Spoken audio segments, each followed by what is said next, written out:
Hello viewers, চলে এসেছি সম্পূর্ণ নতুন একটি ভিডিও নিয়ে। দেখো, আজকের এই ভিডিওতে আমি আলোচনা করতে যাচ্ছি ক্লাস 10 এর লেসন 8 এর অন্তর্ভুক্ত দ্য স্নেল কবিতাটি।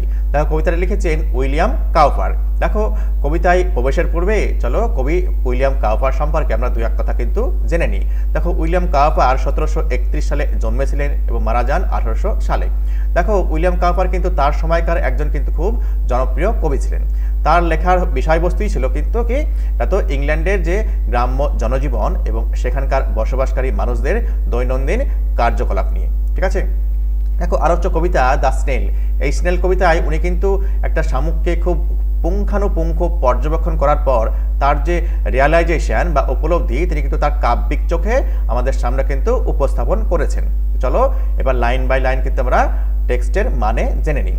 ঠিক আছে, দেখো কবিতাটা শুরু হয়েছে এইরূপ, to grass or leaf or fruit or wall. ঠিক আছে, দেখো প্রথমেই বলতে চাইবো, দেখো কবিতার যদি মানে সঠিকভাবে আমাদের বুঝতে হয় তাহলে কবিতার কিছু পোর্শন আগে কিছু পোর্শন পরে কিন্তু লাগিয়ে কিন্তু মানে পড়তে হয়। তো চলো কবিতাটা কিন্তু আমরা এইরূপ পড়বো।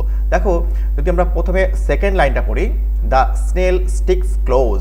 স্টিক মানে কি? লেগে থাকা, আটকে থাকা। দেখো, স্নেল কিন্তু কি আটকে আছে, আটকে থাকে কিসের উপরে, কিসের সঙ্গে? হচ্ছে to grass or to leaf or fruit or wall. ঠিক আছে, দেখো তাহলে স্নেল আটকে থাকে কিসের সঙ্গে? ঘাসের উপরে, পাতার উপরে, ফলের উপরে অথবা দেওয়ালের সাথে। ঠিক আছে, এবং দেখো কি বলছে, নর ফেয়ার্স টু ফল। যদি আমরা এইটাকে এইভাবে লিখি, and doesn't fear to fall, এবং কিন্তু কি ভয় করে না পড়ে যাওয়ার, অর্থাৎ পড়ে যাওয়ার কোনো ভয় করে না। ঠিক আছে, ডাজেন্ট ফেয়ার টু ফল। ঠিক আছে, ফেয়ার মানে কি? ভয় পাওয়া। অ্যাজ ইফ, যেন, he grew their house and all together. দেখো, যেন মনে হয় সে সেখানেই তার বাড়ি এবং অন্যান্য জিনিসপত্রের সঙ্গে সেখানেই বেড়ে উঠেছে। ঠিক আছে, তাহলে কবিতাটার মানে এই কি হবে? না তো এইভাবে, না তো স্নেল কিন্তু লেগে থাকে কিসের সঙ্গে? না তো পাতার সঙ্গে, আবার ঘাসের সঙ্গে, পাতার সঙ্গে, ফলের সঙ্গে অথবা দেওয়ালের সঙ্গে। সে কিন্তু পড়ে যাওয়ার ভয় পায় না। কেন? না তো যেন সে সেখানেই তার বাড়ির সঙ্গে এবং অন্যান্য জিনিসের সঙ্গে কিন্তু সেখানেই সে বড় হয়েছে বা বেড়ে উঠেছে। দেখো, প্রথম যে স্ট্যান্ডার, সেই স্ট্যান্ডার মানে আশা করি তোমাদের ক্লিয়ার হয়েছে। চলো এবার দ্বিতীয় স্ট্যান্ডার কিন্তু আমরা দেখে নিই। দেখো, দ্বিতীয় স্ট্যান্ডার শুরু হচ্ছে এইরূপ ভাবে। দেখো, within that house secure he hides. দেখো, এই লাইনটাকেও যদি আমরা একটু আগে পিছে একটু পড়ে দেখে নিই, লাগিয়ে দেখে নিই, তাহলে কিন্তু মানেটা পরিষ্কার হয়ে যাবে। দেখো সেকেন্ড লাইনটা দেখো, হচ্ছে হোয়েন ডেঞ্জার এমিনেন্ট বিটাইডস। দেখো, ইমিনেন্ট বিটাইডস কথা মানে হচ্ছে কি? না তো লাইকলি টু হ্যাপেন, অর্থাৎ যখন কোনো বিপদ আসন্ন। ঠিক আছে, ডেঞ্জার মানে কি? আমরা জানি কি বিপদ, তাই তো? আর এমিনেন্ট মানে আসন্ন, আর বিটাইডস মানে ঘটা, অর্থাৎ যখন কোনো বিপদ আসতে চলেছে। তাহলে কি? হোয়েন ডেঞ্জার এমিনেন্ট বিটাইডস, অর্থাৎ যখন কোনো বিপদ আসন্ন বা ঘটতে চলেছে, he hides within that house to secure of storm. দেখো, উইদিন দ্যাট হাউস বলতে স্নেলের যে সেল বা খোলক, সেই খোলকের ভেতরে, সেই খোলকটাই কিন্তু কি স্নেলের একটা বাড়ি, তাই তো? দেখো, সে কিন্তু কি নিজেকে হাইড করে, কি বলছে? হি হাইডস, সে লুকোয়। হাইড মানে লুকোনো। উইদিন অর্থাৎ মধ্যে, দ্যাট হাউস বলতে স্নেলের যে সেল, সেই সেলের ভেতরে লুকিয়ে যায়। টু সিকিউর অফ স্টর্ম, অর্থাৎ কি? দেখো, ঝড়, স্টর্ম মানে কি? ঝড়। দেখো, ঝড় থেকে নিজেকে সুরক্ষা দেওয়ার জন্য স্নেল কিন্তু সে সেলের মধ্যে গুটিয়ে যায়, শ্রিঙ্ক করে যায়। অর আদার হার্ম, এবং কি অন্যান্য যে ক্ষতি, কি বলছে? বিসাইডস অফ ওয়েদার, অর্থাৎ দেখো বিসাইডস মানে হচ্ছে ছাড়াও, অর্থাৎ ওয়েদার বা আবহাওয়া সংক্রান্ত যে ক্ষতি বা হার্ম, ঠিক আছে, সেখান থেকে সেটা ছাড়াও, অর্থাৎ কি আবহাওয়া সংক্রান্ত যে ক্ষতি সেটা ছাড়াও অন্যান্য যে হার্ম, সেটাকে থেকে নিজেকে রক্ষা করার জন্য স্নেল কি করে? তার সেলের মধ্যে নিজেকে কিন্তু শ্রিঙ্ক করে নেয়, গুটিয়ে নেয়। ঠিক আছে, দেখো লাইনটা এইভাবে পড়লে কিন্তু মানেটা কিন্তু পরিষ্কার হয়ে যাবে। ঠিক আছে, তো দেখো, হোয়েন ডেঞ্জার এমিনেন্ট বিটাইডস, কি বলছে? যখন কোনো বিপদ আসন্ন তখন কি করে? দেখো, হি হাইডস উইদিন দ্যাট হাউস। আশা করি বোঝা গেছে। দেখো, তাহলে হি হাইডস, ঠিক আছে, within that house to secure of Sturm or other harm besides of weather. কি বলছে? ঝড় কিংবা অন্যান্য যে ক্ষতি, ঠিক আছে, ওয়েদার সংক্রান্ত ক্ষতি ছাড়াও অন্যান্য যে ক্ষতি রয়েছে সেই ক্ষতি থেকে নিজেকে সিকিউর করার জন্য সে কি করে? নিজের সেলের মধ্যে নিজেকে গুটিয়ে নেয়। আশা করি বুঝতে পারলাম। তো চলো পরের স্ট্যান্ডারটি দেখে নিই। দেখো, পরের স্ট্যান্ডারটি শুরু হয়েছে এইরূপভাবে। কি বলছে? দেখো, গিভ বাট দিস হর্নস। দেখো, এটা দেখো ইউ উজ্জ রয়েছে, অর্থাৎ যদি আমি ইউটাকে বসিয়ে নিই, দেখো ভার্ব দিয়ে শুরু হয়েছে। ওকে, তা কি বলছে? ইম্পারেটিভ সেন্টেন্সে ইউ অলওয়েজ উজ্জ থাকে। দেখো, ইফ যদি ইউ গিভ কি না তো his horn the slightest touch, কি বলছে যদি তোমার কি করো না তো স্নেলের যে হর্ন রয়েছে সেই হর্নকে যদি আলতোভাবে টাচ দাও, স্লাইট টাচ, টাচ মানে কি স্পর্শ, আর স্লাইটেস্ট মানে খুবই আলতো, যদি তুমি কি করো না তো আলতো টাচ দাও স্নেলের হর্নে, ঠিক আছে, his self collecting power is such, দেখো সেলফ কালেক্টিং পাওয়ার বলতে আমি এখানে লিখিয়ে রেখেছি, ঠিক আছে, আত্মস্থ করার যে শক্তি বা ক্ষমতা অর্থাৎ আত্মসংযম, ঠিক আছে, তার যে আত্মসংযম করার যে ক্ষমতা এতটাই বেশি, দেখো হি শ্রিঙ্কস মানে কি গুটিয়ে যাওয়া, ছোট হয়ে যাওয়া, into his house with much displeasure, ঠিক আছে, অত্যন্ত কিন্তু ডিসপ্লেজারের সঙ্গে, অর্থাৎ অত্যন্ত দেখো অসন্তোষের সঙ্গে, ঠিক আছে, প্লিজার মানে কি আনন্দ, অর্থাৎ এখানে নিরানন্দের সঙ্গে অসন্তোষের সঙ্গে সে কি করে নিজেকে কিন্তু তার সেলের মধ্যে কিন্তু গুটিয়ে নেয়, শ্রিঙ্ক করে নেয়, ঠিক আছে, কখন গোটাবে তাহলে পেলাম না তো আলতো যদি কেউ স্পর্শ করে তোমার স্নেলের হর্নে তাহলে, ঠিক আছে, তার আত্মসংযমী যে ক্ষমতা এতটাই বেশি সে কিন্তু নিজেকে কিন্তু অত্যন্ত অসন্তোষের সঙ্গে কিন্তু নিজেকে সেলের মধ্যে খোলকের মধ্যে সে কিন্তু গুটিয়ে নেয় নিজেকে। ওকে, আশা করি তোমাকে বোঝাতে পেরেছি। ডিসপ্লেজার মানে কি অসন্তোষ। চলো পরের স্ট্যান্ডারটি দেখে নেওয়া যাক। দেখো কি বলছে হোয়ার এভার হি ডুয়েলস, অর্থাৎ যেখানেই সে বাস করে, ডুয়েল কথা মানে হচ্ছে বাস করা বা থাকা, হি ডুয়েলস অ্যালোন, যেখানেই বাস করে সে কিন্তু একা থাকে। দেখো আমরা জানি কি স্নেল বা শামুক সে কিন্তু কি একটা খোলকের মধ্যে একটা সেলের মধ্যে কিন্তু থাকে, অর্থাৎ সেটাই কিন্তু স্নেলের একটা বাড়ি, ঠিক আছে।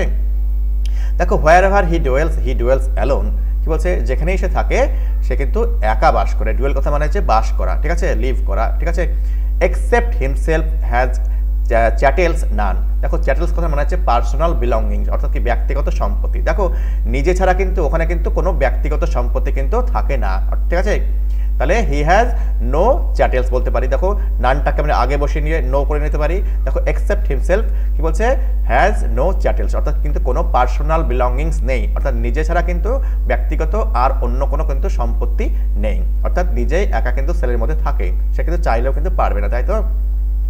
দেখো well satisfied to his own whole treasure, দেখো ওয়েল স্যাটিসফাইড বলা হয়েছে, অর্থাৎ কিন্তু ভালোভাবে কিন্তু সন্তুষ্ট, উনি কিন্তু তার যে নিজের যে সম্পদ অর্থাৎ নিজেই যে নিজের বাড়িতে থাকতে পারছে, ঠিক আছে, এইটাকে বলা হচ্ছে সম্পদ, ঠিক আছে, সে কিন্তু তার যে সম্পদ অর্থাৎ তার যে নিজস্ব যে ব্যক্তিগত যে বাড়ি সেল, ঠিক আছে, সেটা নিয়ে কিন্তু স্নেল কিন্তু যথেষ্টই কিন্তু সন্তুষ্ট, ঠিক আছে, আশা করি তোমাদের বোঝাতে পেরেছি। তো চলো এবার তাহলে প্রশ্ন উত্তরগুলি এক এক করে আমরা দেখে নিই। তাও কি বলা হয়েছে উইথ দ্য স্লাইটেস্ট টাচ, কি বলছে আলতো যে স্পর্শ, স্লাইটেস্ট টাচ মানে কি স্পর্শ, দ্য স্নেল শ্রিঙ্কস, দেখো শ্রিঙ্ক কথা মানে হচ্ছে গুটিয়ে যাওয়া, ঠিক আছে, ইনটু ইটস হাউস উইথ, দেখো ডিসপ্লেজার অসন্তোষের সঙ্গে, তাহলে কি হবে উত্তরটা হবে অসন্তোষের সঙ্গে ডিসপ্লেজার। ওকে, দেখো in it's house the snail lives with, দেখো কার সঙ্গে বাস করে, তার বাড়ির মধ্যে স্নেলের যে বাড়ি বা সেল তার মধ্যে কিন্তু সেই একাই থাকে, উইথ নো ওয়ান হবে, তাহলে কারোর সাথে থাকে না, তাই তো। দেখো 2 নম্বরে রয়েছে ট্রু ফলস, দেখো আমাদের তাহলে কি করতে হবে না তো যে 1 নম্বরের কোশ্চেন রয়েছে সেটা ট্রু না ফলস দেখতে হবে, তারপরে কিন্তু সাপোর্টিং স্টেটমেন্ট আমাদের দিতে হবে। কি বলা হয়েছে the snail fears to fall from the wall, কি বলছে না তো স্নেল কিন্তু পড়ে যাওয়ার কিন্তু ভয় করে, তাই তো। দেখো স্নেল কিন্তু পড়ে যাওয়ার কিন্তু ভয় করে না, ঠিক আছে। দেখো নর ফেয়ার্স, এই দেখো নর কথাটা রয়েছে, তাই না, নর ফেয়ার্স টু ফল, দেখো স্নেল কিন্তু পড়ে যাওয়ার কিন্তু ভয় করে না, ঠিক আছে।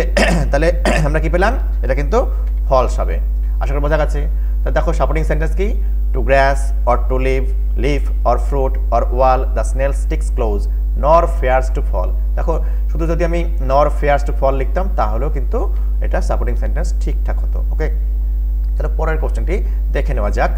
The snail comes out of his house during a storm, কি বলছে ঝড়ের সময় স্নেল কিন্তু তার যে বাড়ি বা সেল সেখান থেকে কিন্তু বেরিয়ে আসে, এটা কি বেরোতে পারে, স্নেল কিন্তু তার যে সেল সেখান থেকে কখনোই কিন্তু বেরোতে পারে না, তাহলে এটা হবে ফলস।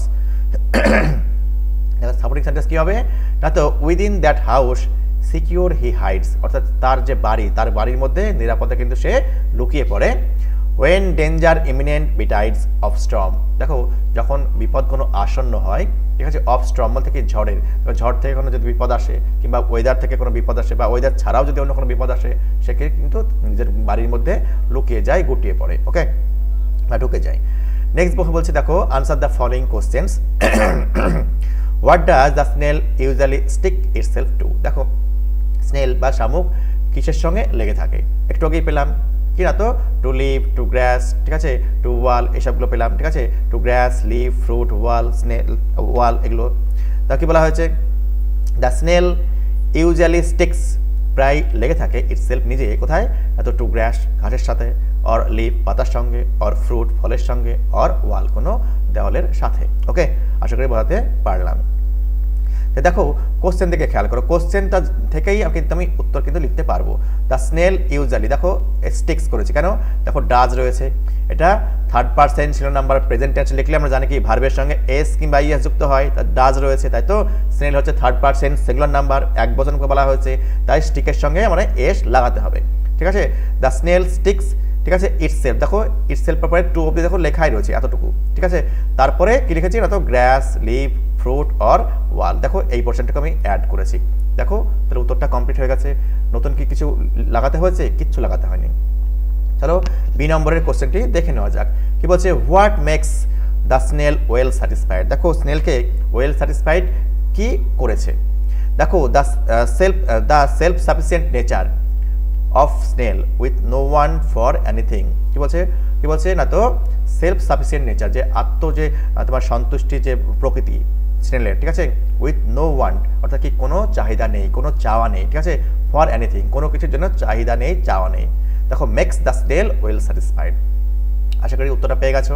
তাহলে দেখো স্নেলের কিন্তু কি আত্মসন্তুষ্টি, ঠিক আছে, কিন্তু কোনো চাহিদা নেই, কোনো চাওয়া নেই, ঠিক আছে, এই জিনিসটা কিন্তু তোমার স্নেলকে কিন্তু ওয়েল স্যাটিসফাইড বানিয়েছে। আশা করি বুঝতে পেরেছি। চলো গ্রামার ইন ইউজড কিন্তু আমরা দেখে নিই, অর্থাৎ ব্যাকরণের ব্যবহার, ঠিক আছে। কি বলছে, change the following sentences into question as directed, অর্থাৎ কি নিচের যে বাক্যগুলি রয়েছে সেগুলোকে প্রশ্নবোধক বাক্যে রূপান্তরিত করতে বলেছে। দেখো ইউজ ডাজ, দেখো সিরাজ অলওয়েজ রাইজেস আর্লি, দেখো রাইজেস আছে, third person singular number present টেন্সে যদি লেখা হয় তাহলে ভার্বের সঙ্গে এস কিংবা ইএস যুক্ত করতে হয়, তাই তো। দেখো Siraj third person singular number, Siraj বলতে একজনকে বোঝানো হয়েছে, দেখো সিঙ্গুলার নাম্বার, তাই তো, সিঙ্গুলার মানে কি এক বচন, আর প্লুরাল কথার অর্থ হচ্ছে বহু বচন, তাই তো। দেখো তাহলে কি করতে হবে, আমাকে কিন্তু ডাজ কিন্তু কমন নিতে হবে। দেখো এই যে প্রত্যেকটা ভার্বের সঙ্গে কিন্তু ডু ভার্ব কিন্তু মিশেই থাকে, যেহেতু দেখো এখানে ভার্বের সঙ্গে এস কিংবা ইএস যুক্ত রয়েছে, দেখো এস যুক্ত রয়েছে, যখন রাইজের পরে এস যুক্ত রয়েছে তাহলে কিন্তু আমি ডাজটা কিন্তু কমন নিয়ে নেব। তাহলে does Siraj always rise early, এটা হবে আমার কিন্তু প্রশ্নের উত্তর। Does Siraj always rise early, দেখো এখানে দেখো এসটা কিন্তু উঠে গেল, দেখো রাইজটা খেয়াল করো, ঠিক আছে, রাইজটা খেয়াল করো, দেখো এসটা কিন্তু চলে গেছে কি ডাজের সঙ্গে, যেহেতু ডাজটা অলরেডি আমি নিয়ে নিয়েছি তাই কিন্তু পরবর্তী ক্ষেত্রে রাইজের সঙ্গে কিন্তু এসটা কিন্তু উঠে গেল। আশা করি বুঝতে পেরেছি। তো চলো পরের কোশ্চেনটি দেখে নেওয়া যাক। কি বলছে, Joyce is the best singer in the class, কি বলছে, জয়েস হচ্ছে ক্লাসের মধ্যে সব থেকে ভালো গায়ক, দেখো বেস্ট বলা হয়েছে, আমরা জানি কি গুড বেটার বেস্ট, ঠিক আছে।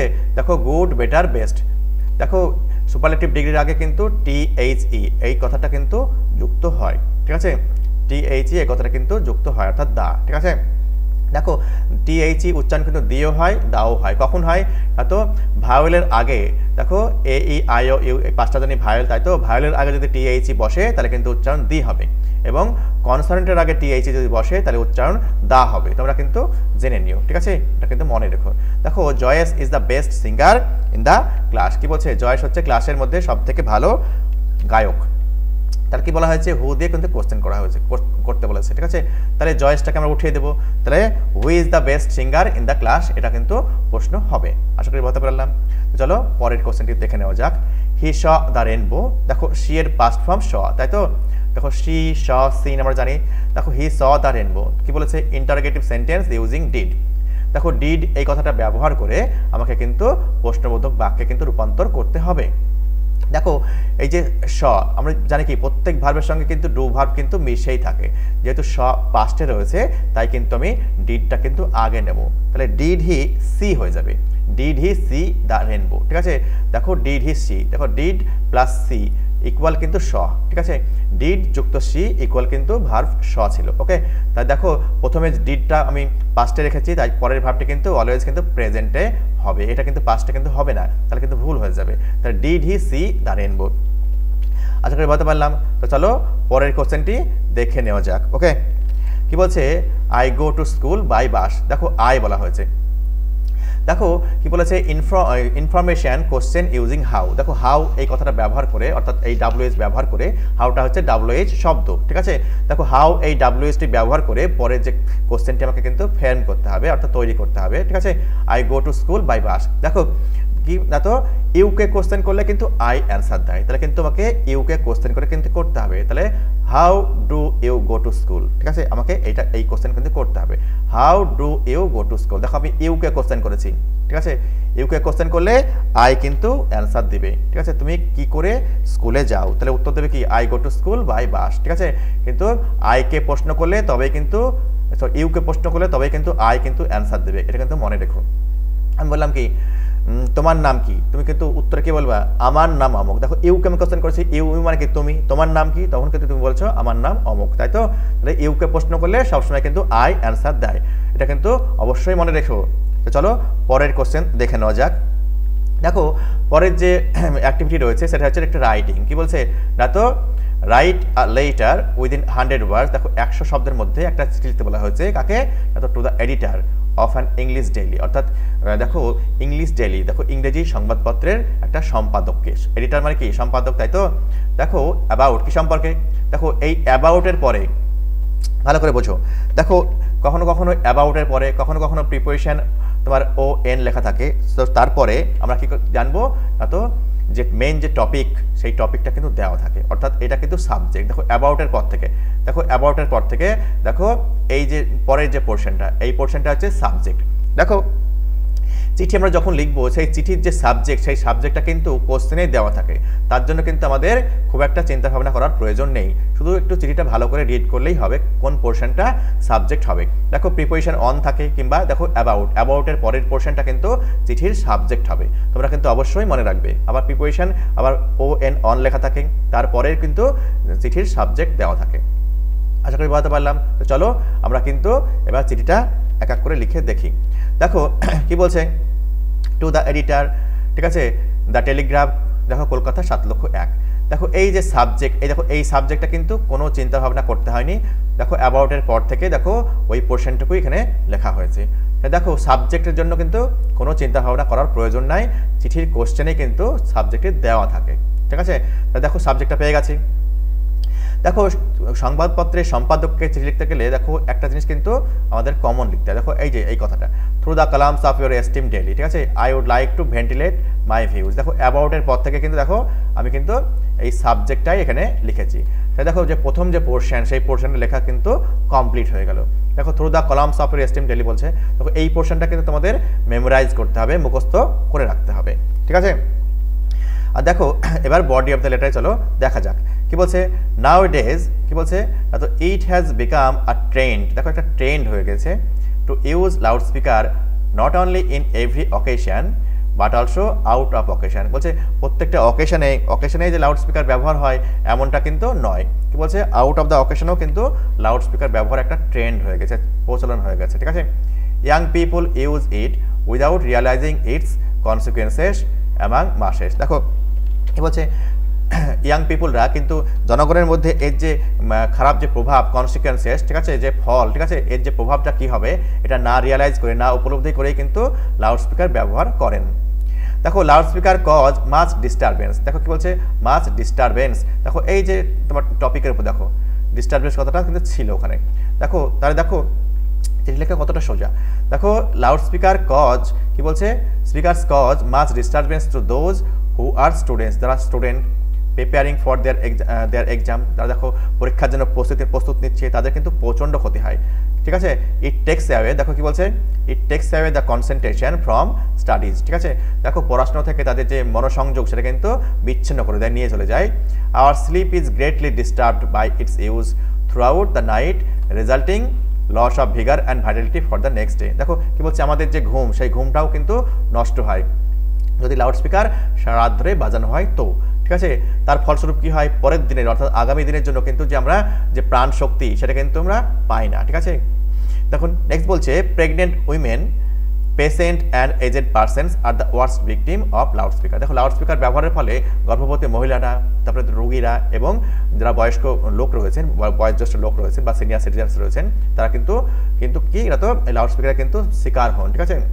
তাদের কিন্তু প্রচণ্ড ক্ষতি হয়। ঠিক আছে, নেক্সট বলছে the use of loud speaker has become a social nuisance. দেখো কি বলছে না, তো লাউড স্পিকারের যে ব্যবহার একটা সামাজিক কিন্তু ব্যাধি হয়ে দাঁড়িয়েছে। ঠিক আছে, নুইসেন্স হয়ে দাঁড়িয়েছে। ওকে, কি বলছে, it is high time the government should take strong steps to regulate the usage of loud speakers so that people can live peacefully in the society. দেখো সময় অতীত প্রায়, হাই টাইম কথার অর্থ হচ্ছে সময় অতীত প্রায়, ইট ইজ হাই টাইম মানে সময় চলে যাচ্ছে, সময় অতীত প্রায়।